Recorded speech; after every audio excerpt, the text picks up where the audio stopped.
पहले प्रदूषण को लेकर, यमुना में झाग को लेकर सियासत गर्म हो गई है। जहां पे एक तरफ बीजेपी ने यमुना में डुबकी लगाते हुए यमुना की दशा को लेकर केजरीवाल सरकार को घेरा है, आतिशी सरकार को घेरा है, तो वही दूसरी ओर आम आदमी पार्टी ने इसे बीजेपी की सियासत करार दिया है। रिपोर्ट दिखाते हैं आपको।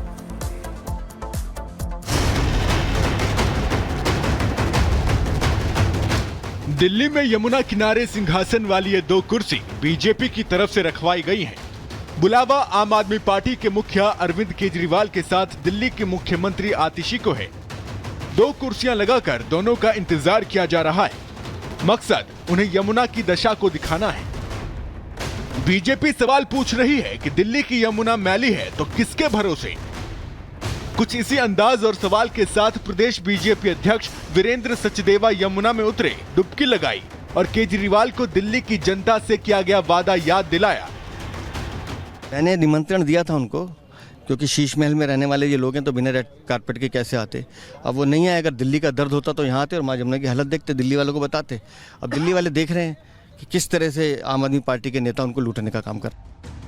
आम आदमी पार्टी से बीजेपी सवाल पूछ रही है कि आपकी सरकार को केंद्र सरकार ने 8,500 करोड़ रुपए यमुना को साफ करवाने के लिए दिए, वो करोड़ों रुपए कहां गए। माँ यमुना की जो हालत है ये दयनीय है। मुझे दुख हो रहा है। माँ यमुना के लिए हमारी श्रद्धा है, लेकिन अरविंद केजरीवाल, तुमने माँ यमुना के साथ धोखा किया है। 8,500 करोड़ रुपए केंद्र सरकार ने दिए पिछले 7 सालों में। आप उस 8,500 करोड़ का हिसाब दे दो। इस मामले पर दिल्ली में जमकर सियासत भी हो रही है। आरोप प्रत्यारोप का दौर शुरू हो चुका है। सीएम आतिशी खुद बीजेपी पर यमुना की पानी को जहरीला करने का आरोप लगा रही हैं। तो बीजेपी पलटवार करते हुए कह रही है वो सिर्फ दोष की राजनीति जानती हैं। दिल्ली में हवा में पोल्यूशन का स्तर हो, AQI बढ़ना हो, ये सब दिल्ली वाले देख रहे हैं। दिल्ली वालों को पता होना चाहिए कि चाहे यमुना का प्रदूषण हो, चाहे दिल्ली की हवा का प्रदूषण हो, इसके पीछे एक ही कारण है और वो है भारतीय जनता पार्टी की गंदी राजनीति। आज दिल्ली के पानी में, यमुना में प्रदूषण क्यों हो रहा है? क्योंकि हरियाणा और उत्तर प्रदेश अपना इंडस्ट्रियल अनट्रीटेड वेस्ट यमुना नदी में भेज रहे हैं। जिन लोगों ने बोला था 25 में मैं डिप भी लूंगा, पानी का सिप भी लूंगा, अब वो किधर स्लिप करके निकल गए हैं समझ में नहीं आ रहा है। तो आज दिल्ली वासियों को जहरीला पानी, जहरीली हवा देने का श्रेय आम आदमी पार्टी को जाता है। सबको दोष देते हैं, उत्तर प्रदेश को, हरियाणा को, यहाँ तक इजराइल, लेबनान को भी दोष दे दिया कि दिल्ली में इसीलिए प्रदूषण हो रहा है। पर समझ में नहीं आ रहा अपना दोष कब उठाएंगे ये लोग। बहरहाल बीजेपी का ये अनोखा अभियान आम आदमी पार्टी और दिल्ली सरकार के उन दावों के विरोध में है जिसमें दावा किया जा रहा है कि यमुना घाट पर छठ पूजा के लिए सभी तैयारियां कर ली गई हैं। लेकिन दावों में कितना दम है, यही सच दिखाने के लिए रेड कारपेट बिछाया गया है, सिंहासन लगवाया गया है। अब बस बेसब्री से इंतजार है कि केजरीवाल और आतिशी आएं और यमुना नदी में डुबकी लगाएं। Bureau report, Republic Bharat. चलिए आगे बढ़ते हैं और अब बात कर लेते हैं दाना तूफान की, जो दस्तक देने वाला है, लेकिन कितनी बड़ी तबाही ला सकता है, ये बड़ा सवाल बना हुआ है। इसी पर अब आप आगे आपको जानकारी देंगे।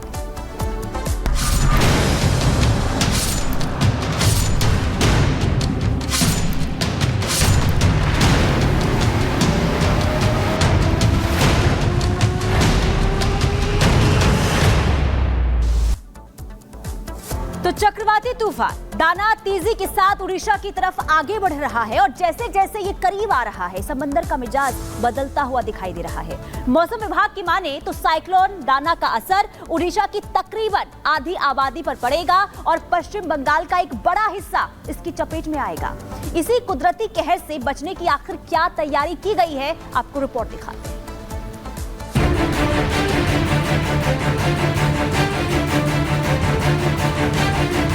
आया दाना, मुश्किल बच पाना।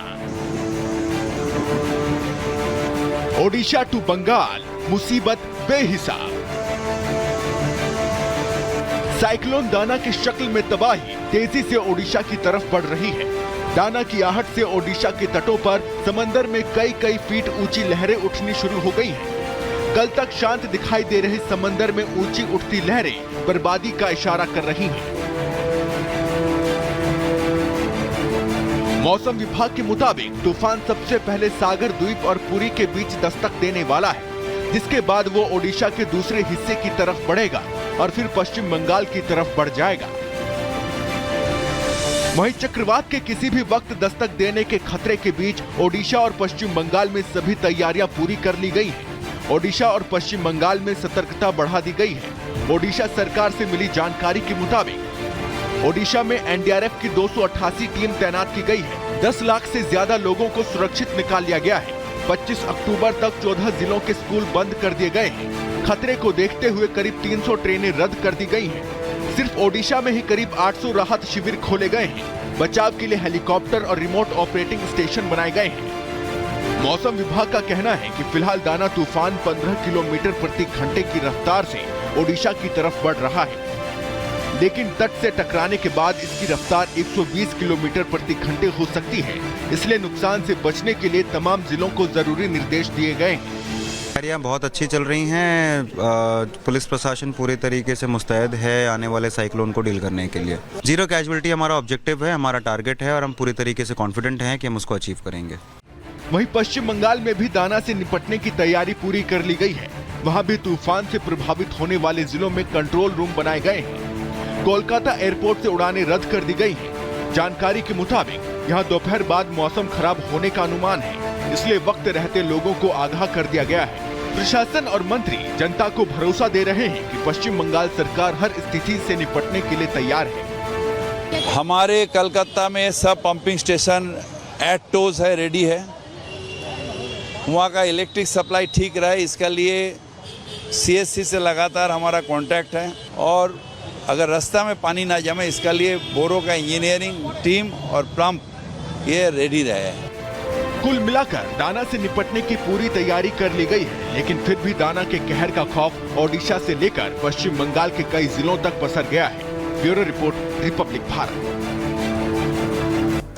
तो दाना की दहशत है और 6 राज्य ऐसे हैं जो इसकी चपेट में आते हुए दिखाई दे रहे हैं, लेकिन क्या कुछ बंद रहने वाला है इस बीच बता दें दर्शकों को, क्योंकि ओडिशा भुवनेश्वर एयरपोर्ट आज शाम 5 बजे से बंद हो जाएगा। क्योंकि जो भी ट्रैवल करने वाले लोग हैं उनके लिए अहम जानकारी है ये कि आज से भुवनेश्वर एयरपोर्ट है शाम 5 बजे से बंद हो जाएगा, वो ट्रैवल करने से बचे। इसके अलावा 25 अक्टूबर सुबह 9 बजे तक ये एयरपोर्ट बंद रहेगा, यानी कि एक तरीके से पूरे के पूरे तूफान के दौरान ये जो एयरपोर्ट होगा यहाँ पे आवाजाही बंद रहेगी, एयरपोर्ट पूरी तरह से बंद रहेगा। भुवनेश्वर आने वाले 100 फ्लाइट पे इसका असर दिखाई देगा। जो 100 फ्लाइटें हैं इससे प्रभावित होंगी, लेट होंगी, नहीं भी उड़ेंगी क्योंकि एयरपोर्ट बंद रहेगा। इस बीच बड़ी बात ये भी है कि 25 अक्टूबर तक 198 ट्रेनें जो है उनको भी यहां पर रद्द कर दिया गया है, यानी कि हवाई यात्रा हो चाहे वो यात्रा ट्रेन से हो, प्रभावित रहने वाली है।